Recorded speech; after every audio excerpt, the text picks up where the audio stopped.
Les femmes. Voici un monsieur qui a enterré sa femme. Mais quelques années plus tard, il la retrouve en Europe, mariée avec la complicité de ses parents. Histoire vraie. L'affaire se passe au Nigeria.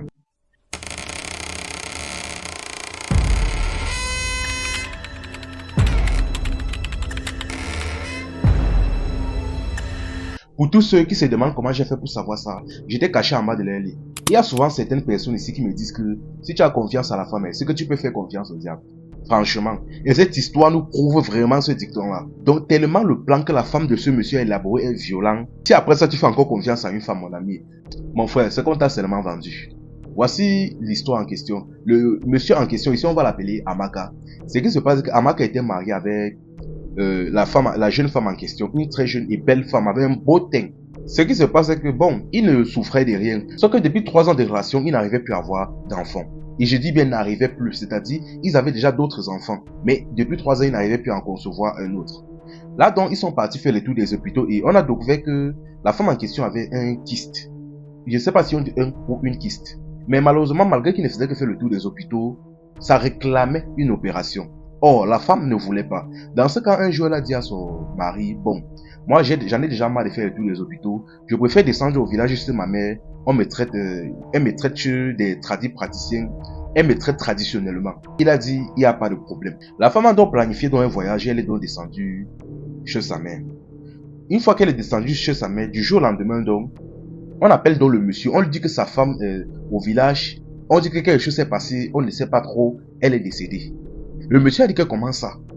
Il est rapidement descendu au village pour demander les explications. On lui dit que pendant le traitement, apparemment quelque chose n'a pas marché. On ne sait pas trop. Vraiment, excusez-nous.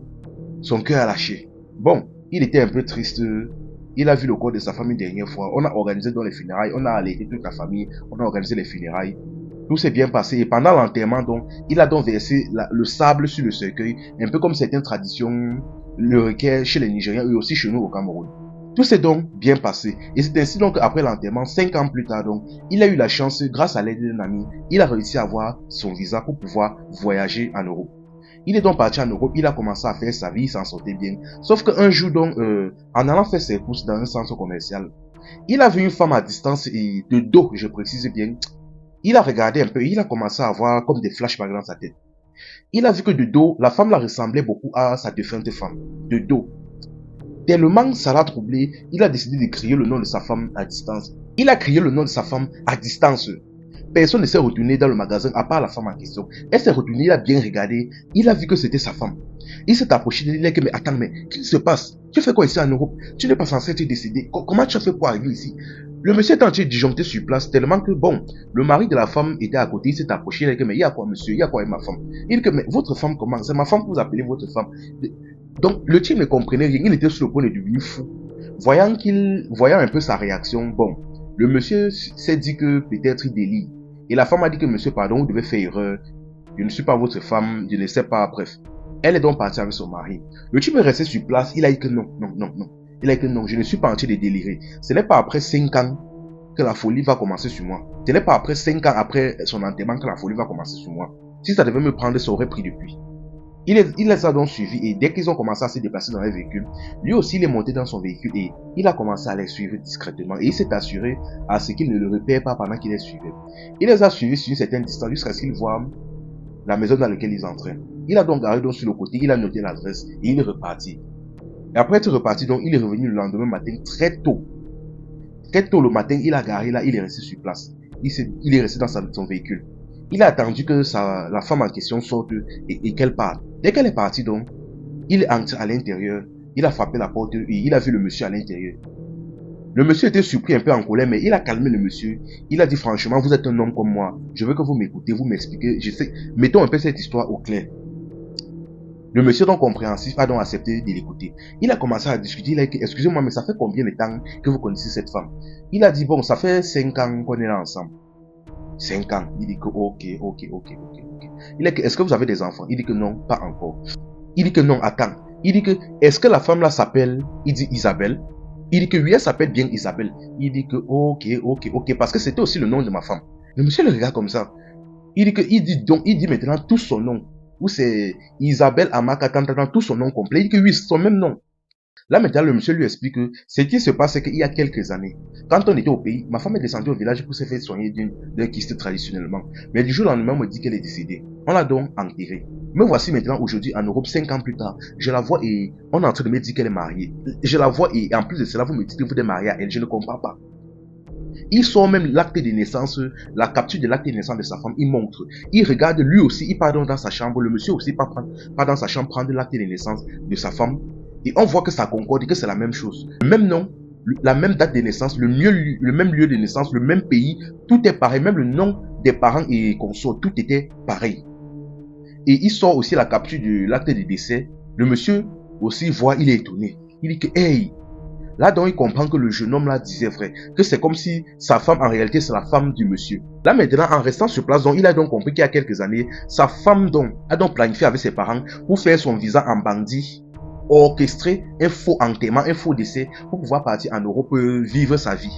Et bien évidemment il a accusé les parents parce que on ne va pas se mentir, elle n'aurait jamais pu organiser ça tout seul.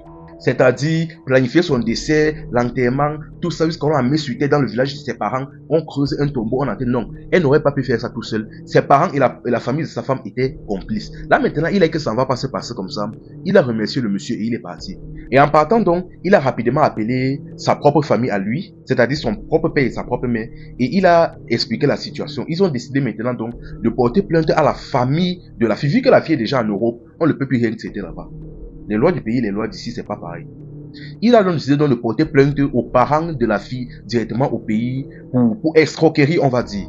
Parce que là, ils ont orchestré un faux, parce que là, quand même, ils ont quand même orchestré une fausse mort, un faux décès, un faux enterrement. Et là, elle est au pays entier, vive sa best life, et elle fait croire à son mari, à sa belle famille, ainsi qu'à ses propres enfants qu'elle est décédée. Vous voyez le niveau de méchanceté qu'il y a chez certaines femmes. Le niveau de cruauté qu'il y a chez certaines femmes. Elle a préféré abandonner tous ses... J'ai dit, mais elle a eu jusqu'à 3 enfants au pays. Elle a préféré organiser un faux décès, faire croire à tout le monde jusqu'à ses enfants qu'elle est décédée pour vivre sa best life en Europe avec un autre homme. Vous voyez le niveau de méchanceté. Et franchement, l'homme avec qui même elle est actuellement là. Bon, vu qu'il a déjà expliqué la situation au monsieur, j'espère que le monsieur là va la quitter. Parce que si elle est déjà capable de faire ça à ses 3 enfants, rien ne va l'empêcher de faire aussi du sale du jour au lendemain au monsieur avec qui elle est là en Europe. Donc, j'espère que le monsieur là l'a quitté. Franchement. Aïe, Seigneur Jésus. J'espère seulement que le procès qu'ils vont faire aux parents de la fille là vont vraiment leur toucher. Aïe. Donc, franchement, je ne dis pas que toutes les femmes sont comme ça, mais faut doser souvent dans la confiance de certaines femmes. Faut doser avec la confiance. Parce qu'il y a des femmes qui sont capables de te regarder comme ça, te mentir. Faut doser, franchement. Faut doser. Aïe, famille. Ça fait vraiment pitié. Enfin bref, like et partage la vidéo.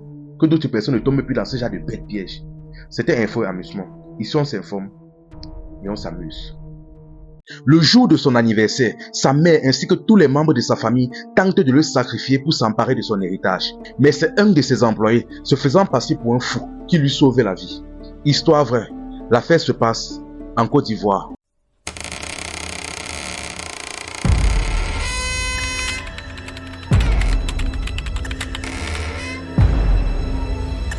Même dans votre propre famille, peut se terrer l'ennemi. Avant de commencer l'histoire de la famille, likez et partagez la vidéo au maximum, que cette histoire puisse toucher le plus de monde possible. Voici le jeune en question. Ici, on va l'appeler Samuel. Samuel est né dans une famille riche, très riche. Son papa possédait plusieurs biens immobiliers, plusieurs champs de cacao, sociétés et consorts. Et donc, le jour où son papa est décédé, étant donc le fils unique à son papa, il a hérité de toute la fortune de la famille. Et son papa, en faisant son testament, il n'a mis personne d'autre que son fils en tant qu'héritage.